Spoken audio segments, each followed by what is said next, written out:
Lahat ng tubig dito yung maimpok. Hindi ayos masati, hindi nabahaan. Yung mga tubig natin dito siya tatakbo. Muna tayo masati sa anong project natin dito. Ito lang. Palit ng bubong. Takbo.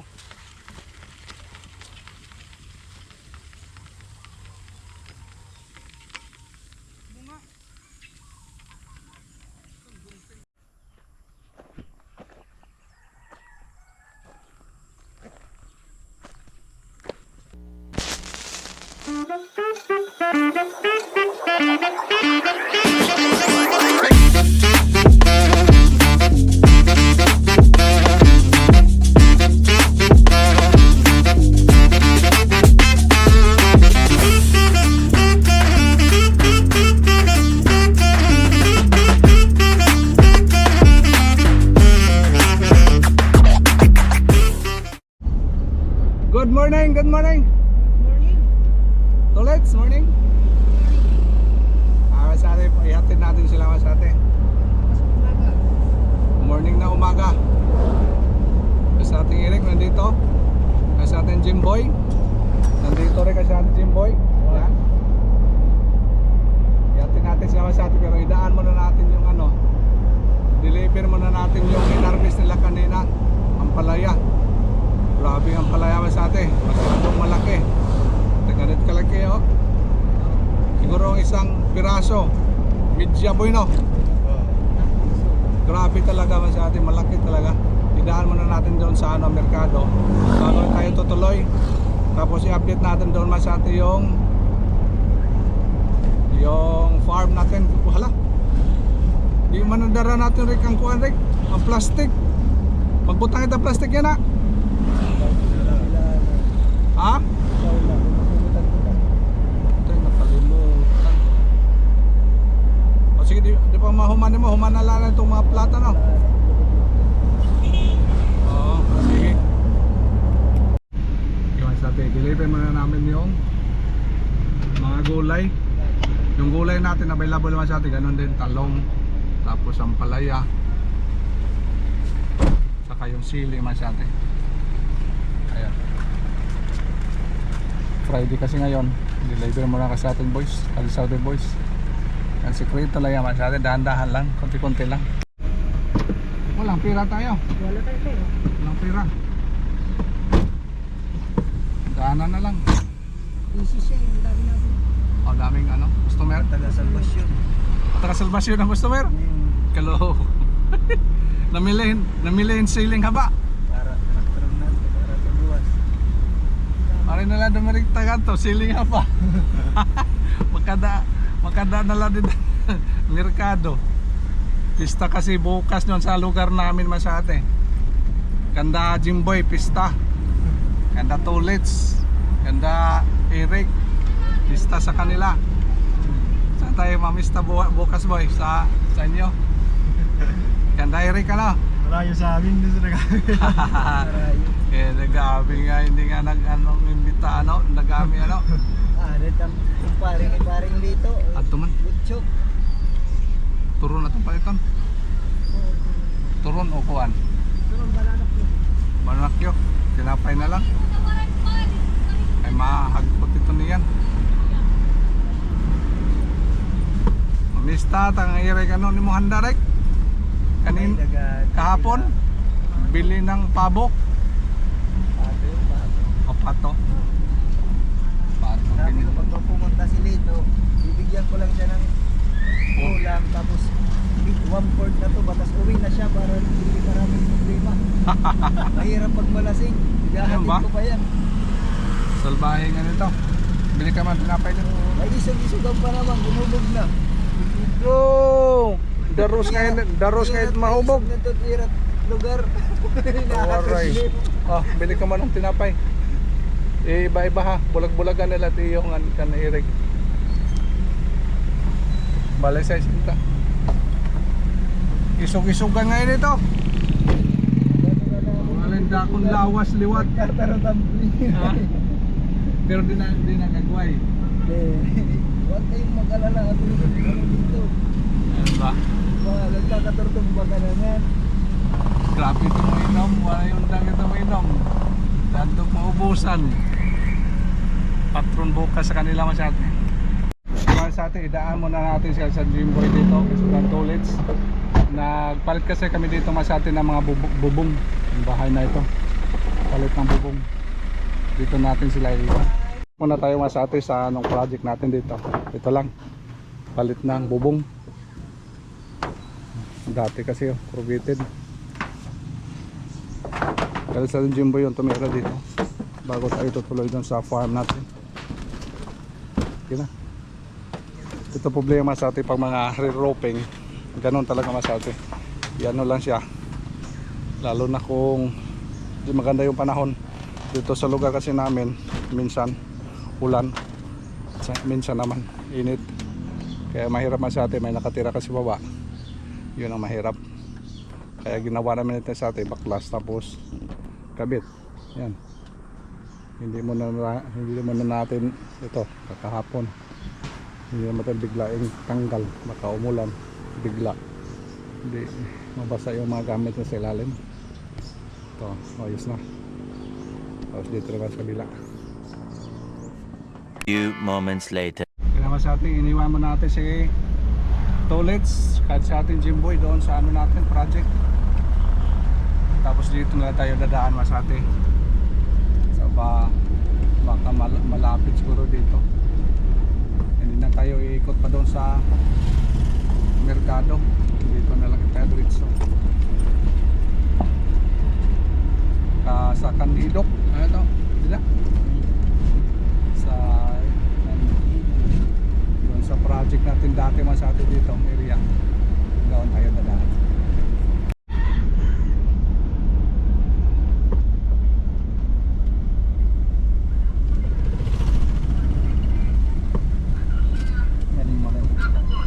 Dito tayo dadaan sa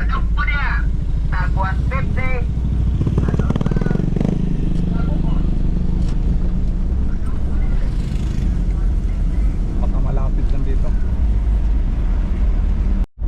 Okay, dito na tayo masatis crossing. Dapat maninding ng Pedrosa. Pedrosa. Marlo pa tanin Marlo no? Sayang. Pandemic na yan na dali. Ah? Pandemic yan na dali. Hindi ba ito? Something kami ito. Okay mas atin, nandito na tayo. Update natin dito mas ate. Kung may time tayo mas ate, pilingan natin dito, maganda ito yung grahian dito. Dami kasing lupa dito. Yung hinukay dito mas ate para sa water collecting fund dito mas ate. Nagawa kasi ng may owner ng ano fund dito mas ate, fund para yung tubig talaga, lahat ng tubig ma-impact natin dito para hindi mapektuhan yung garden natin. Kung sakasakaling hindi gaano malakas yung ulan, so malakas yung ulan mas ate, pektuhan doon. Dito tayo. Ito yung pan masate oh. May tubig na nakulik. Kaya yung mga ano natin dyan, dito siya babagsak sa pan natin. Medyo malaki ito masate oh. Yan, okay. Lagay na tayo ng plastic mold siguro mamaya. Yun na lang, inayos natin yung mga plat. Lagyan ng mga compost. Ang dami ng tubig oh. Pwede na tayo kukuha ang tubig dyan masate para sa pandilig natin.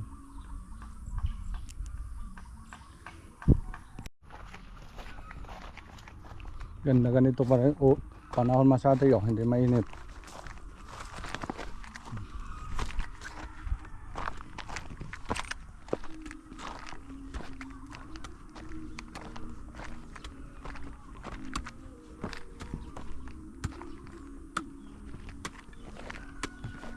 Dito ipantay na lang natin dito ano, para dito tayo daan-daan.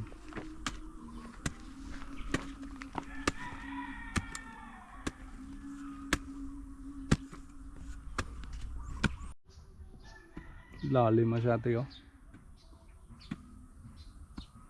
More than siguro mga 2.5 meters yung lalim. Lapad. Lahat ng tubig dito yung maimpok. Hindi ayos masyado, hindi nabahaan. Yung mga tubig natin dito siya tatakbo. Pero malayo kasi ito daw masyado sa ano natin. Kasi doon pa yung ibang area natin. Siguro magawa tayo ng isang deep well doon. Dito tayo kukuha ng tubig para doon naman. Walang problema dito, may malapit tayong kukuha ng tubig. Ang problema yun doon masyado sa dulo. Malayo na. Gawa na tayo doon ng balon. Yung ganda yung panahon masyado yun. May nakaharang sa araw. Magawas man didi. Kung grabe na. Ha? Diretsot nga tut salog. Nakanal. Hay, tikadi or tikadto? Tikad to ito kaya to dito tut imburnal. O tikadto tubig. Pero kung mapuno dito ni Bornal nga dito, kay mosulod na nga di ang tubig. Sa sarupon diwat. Kung may sarup. Pero diri basta-basta kuan. Mapupuno kay tikang dinhi. Umagi man nakakulo pagkuha kong pato. Tikang dinhit kahalogit salog ngadto tato didto. Ang ano? Salog. Ito nga salog dida. Problema kung mapuno na tubig lingad to. Mula dida kay trip rap kay lampasit balay. Mga tapos mo lapwas ang tubig ba? Kaya ini ka puno ini. Hay naman tubig makadto. Mamiling na itong daanan. Madali-dali yan na kay nadiritso na mahawan naman tikang didi. Diretso nga tukugon. Diretso man ito kugon. Ini nasalog. Amot. At ito dito nagsasanga, nagsisiring liwat. Yun ang abangan natin. Kung tag-ulan. Pero naman bumaha din niya. Aray na. Ano ray palugon rip-rap. Habubo man ito hauna dida.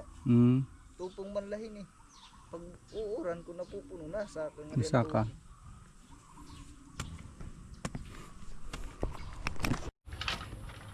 Maglagay na tayo ngayon sa atin ng plastic mulch. Siguro ditong area.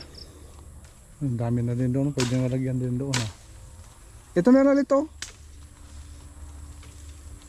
Ito. Lagyan natin doon sa atin.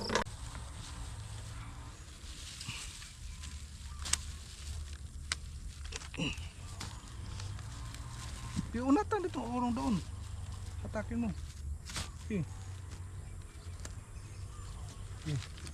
Layo to. Pare ka. Simple. Takbo.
Oy. Nagduwa-duwa ra ko dire. Open mo mulay noon. Ha? Kariko. Anong gari boy? Open mo mulay kay Kariko. Di na ka nang mubaha gari boy. Ibutang nga naman ni tay George o kuan. Ha? Sabihin daw magduro. Masate oh, nalinis na dito yung tambak na ano, lupa. Bali nakalagay na po na itong mga ilang plastic na sa atin. Medyo layo pa, dami pang lalagyan natin. Kapos na kasi tayo sa oras. Kaya dito na lang siguro masate yung ano natin, yung paglalagay ng plastic molds dito oh. Yan, tingnan nyo masate, ayos na oh. Wow, ayos na. Ganda ito masate pag lalagay may mga tanim nito. Ganda na ito pag tingnan natin. Sabi na may-ari masate, ayos na daw, ganda na daw. Yan, appreciate ng may-ari masate kasi nalala masate dito area. Pagpunta ko dito, grabe talaga ito, masukal na area. Pero ngayon masate oh, may mga plastic na, may molds, plastic molds na tayo masate. Tapos lalo na kung may tanim masate, talagang ma-appreciate na may-ari. Masaya na rin din. Okay, maubos na natin doon, papunta doon. Tapos yung problema natin dito, yung mga kalabaw dito masate oh. Tingnan yung mga kalabaw dito, walang mga ano, walang mga tali. Ito yung problema natin dito. Kaya abala ko dito nga sa lagyan na lang dito ng ano, lagyan natin dito ng barbed wire siguro ditong area. Punta doon, sayang kasi yung mga ano, yung mga saging dito inano, kinain. Kaya kung malagyan natin ng barbed wire ito masate, hindi nito makapasok yung mga kalabaw na yan. Lagyan natin dito yung ito, nalinis lang nating area, nalagyan natin para talaga kung ito pa yung mga plata yan dito, hindi pa natin nalagyan ng plastic. Siguro next week ito masate, malagyan ito lahat. Ganda na ito masate, ganda natin na tingnan yan. Kahit wala pang tanim, maganda natin masate tingnan. Wow, yan ito mga kalabaw dito masate. Ito kasi yung mga ano pumunta dito, pero okay pa kasi wala pa matayong mga ano dito, mga tanim. Kung may tanim ito masate, lagyan na natin ang protection dito. Siguro yung postihan na natin dito yung kawayan, tapos ilagay na lang yung itali na natin barbed wire. Madali na kasi yung barbed wire. Siguro mga dalawa lang barbed wire, hindi na natin makapasok yung mga ano na kalabaw na ito.